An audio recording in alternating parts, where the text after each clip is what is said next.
Well, hey guys, in today's video, I wanted to talk about how cleanser pH might impact the health of your skin. This is something that we hear a lot about in skincare marketing, pH balanced. And so I wanted to get into the details of that and why it might be helpful for you in navigating the skincare aisles, or at least virtually if you're shopping online. What exactly is pH? pH is a scientific measure of how acidic or basic something is. Everything has a pH. pH has to do with how many hydrogen ions there are in something. The more hydrogen ions something has, the more acidic it is, the lower the pH. The fewer the hydrogen ions, the more basic or alkaline something is, and the higher the pH. Anything that is a pH of 0 to 6 is acidic. A pH of 7 is considered neutral, and for reference, that is the pH of water. And anything that ranges from pH of 8 to 14 is considered basic or alkaline. Skin pH falls somewhere between 4 to 6, depending on the body site. Skin pH is just one aspect of healthy skin. You've heard the terminology acid mantle before. As I said, the skin pH is somewhere between 4 to 6, so it is somewhat acidic. And the acid mantle really is talking about the moisture barrier. It contains amino acids, things like lactic acid, as well as lipids that keep moisture in and irritants and bacteria out. And in theory, if your cleanser is not pH balanced, and by that I mean falling within the range of skin pH of 4 to 6, then it can disrupt the acid mantle, lead to dryness, irritation, flaky skin, redness, and exacerbations of acne. In truth, most products are pH balanced. Skincare manufacturers, they're not going to create a product that is extremely acidic. That would burn to death. They're not going to create a product that is extremely basic. That would be caustic, burn, and cause a lot of problems for people. So they're just not going to do that. So you don't need to necessarily worry too much about the pH of your skincare products, but it certainly can influence the health of your skin, especially if you have a dry skin condition like eczema. If you're dealing with a contact dermatitis, the pH of your cleanser might actually help or hurt you. When choosing a cleanser, let's look at foam washes first. I think those are some of the cleansers that tend to be more what you might consider harsh. They tend to have more detergent action to them. They have a lather, which a lot of consumers really appreciate. They can actually raise the pH of your skin. But it's not like that is a permanent alteration. Your skin is actually pretty smart and can recover from that. But if you're already coping with a lot of dryness and irritation, that's the last thing that you want. So if you do have dry or irritated skin, you might want to stay away from foaming cleansers because they can, over time, add to that dryness and irritation. Another issue with foam washes is because they are more stripping, if you will, they strip more of your natural lipid barrier, they are thought to perhaps have a greater degree of influence, negatively at least, on your skin microbiome. I recently did a video all about your skin microbiome and how your skincare habits might be affecting that. And one of the things I pointed out in that video was that using harsh foaming cleansers or harsh soaps can be something that is skewing your microbiome away from a favorable profile. Low pH cleansers, on the other hand, have actually been shown to result in improvement in things like acne, eczema, and some of the visible signs of skin aging. So it's thought that perhaps low pH skin cleansers are a better choice. On the more extreme end of things, you have many bar soaps. Bar soaps tend to be on the more alkaline side than a cleanser. And you have a lot of bar soaps, though, made by companies like CeraVe that are actually non-soap Sindents. But if you go to like Ivory soap, that's pretty harsh. That can really dry out your skin. So that's why I don't recommend those bar soaps like Ivory or Dial is pretty drying as well. Dial also is an antibacterial soap, which can further affect your skin microbiome. So you can see how your soap might actually really disrupt your skin quite a bit. All that being said, though, it's not as though having a cleanser with a higher pH is necessarily a bad thing.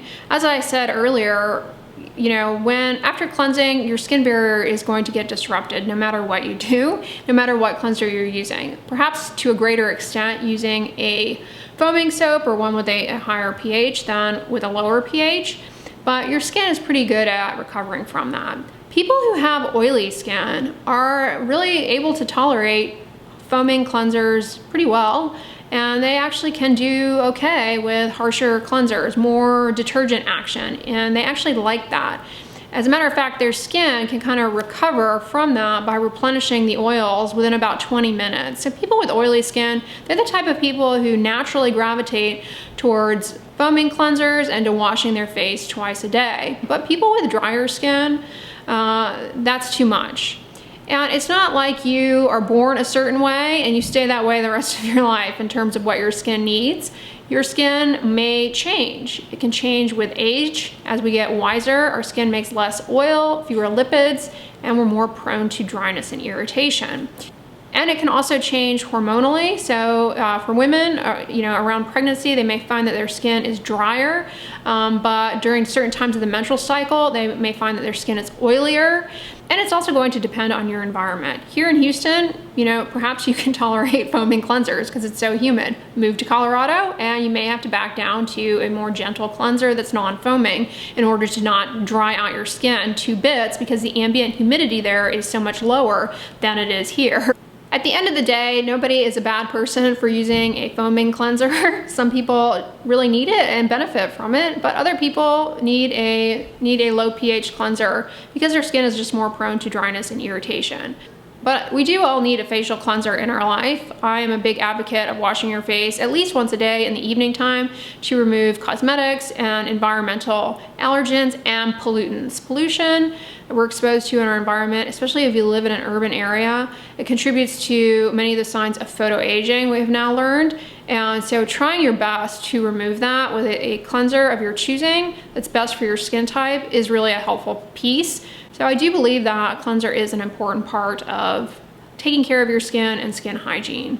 So all that being said, how do you know what the pH of your cleanser is? You can get high tech and buy pH strips and pH the cleanser yourself. A lot of times, now that manufacturers like to make the claim of pH balance, many times they're publishing it on the front of the label, which is, kind of nice. You can decipher it yourself. But a really easy way to figure it out, although it requires you to buy it and try it, is how much lather it generates. Foaming cleansers tend to have a more alkaline pH. Like I said, better for people with oily skin. They make more foam and more lather. Whereas low pH cleansers, they tend to be more of a cream formulation or a gel formulation. And they have less of a detergent foaming action to them. Things like the CeraVe Hydrating Cleanser, I would call that more of a, I don't actually know the pH of that versus their foaming cleanser, but I would imagine the foaming cleanser has a higher pH than the hydrating cleanser, which if you've used both products, you know that the foaming one is more of a lathering product, whereas the cream one is more of a cream, and there's no lather with that. And now they've got the new cream to foam one, which is kind of somewhere right in the middle, and maybe is better suited for people who have patches of dryness and patches of oiliness.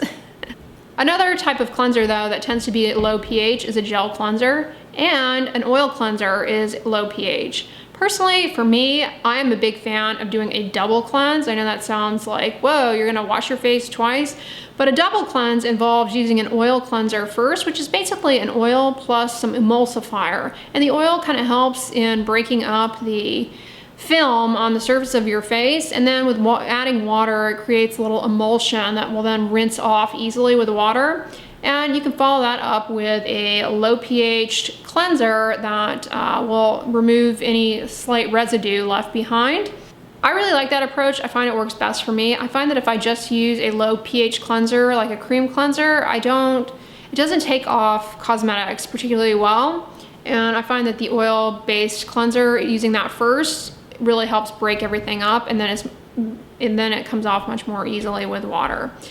I have used several gel cleansers that are low pH, and I do find that for whatever reason those seem to be a little bit better. Like for example, they discontinued it, but Aveeno used to have a gel cleanser that I loved, and so did Simple, their micellar gel cleanser, and I think Simple discontinued that one too. I loved those. Regardless of your skin type though, the last thing that you want your cleanser to do is leave you feeling squeaky clean. I heard this from a lot of people, like, I want a cleanser that leaves me feeling squeaky clean. Squeaky clean equals stripped skin barrier, and that can really set you up for dryness, irritation, and flares of acne. So you don't want that feeling. So skip cleansers that do that. I mean, that's mostly gonna be bar soap, like Ivory, that leaves you feeling squeaky clean. The other thing to do though in your skincare routine to help with all of this and to kind of help in recovery from disruption to the acid mantle is to apply a moisturizer to your skin immediately after you rinse the cleanser off while the skin is still damp. The moisturizer helps seal in hydration into the skin and kind of helps overall with recovery of the acid mantle and the skin barrier. So that is another tip, regardless of the cleanser or cleansing methodology that you pursue. That also will help in terms of keeping your skin healthy and hydrated and free of irritation. I hope this video was helpful to you guys in terms of clarifying cleanser pH. You know, it's very confusing, and a lot of brands claim to be pH balanced, but you know, don't worry about it that much. It's not as though you're gonna encounter a skincare product that is at some extreme of pH and is going to harm your skin. Your skin is actually quite good at recovering from, you know, transient changes in skin pH. So I wouldn't worry about the pH of all of your products that much. But if you are suffering from a lot of dryness and irritation, you can't figure out exactly why, it may be that you are just using products that are too harsh for your skin, and their pH might actually cumulatively, you know, all of those harsher pH products may end up having a negative effect on the acid mantle. All that being said, keeping your skincare routine and the number of products you use to a minimum is really one of the best things that you can do as far as keeping your acid mantle, pH, and all that stuff healthy and happy. Because with each product that you put on, that's more disruption to the pH and to the barrier function. Perhaps depending on the product and whatnot. So the fewer things that you introduce, the fewer unknowns, the better. I hope this video was helpful to you guys as far as clarifying the nuances of cleansers, their pH, their relevance to skin health.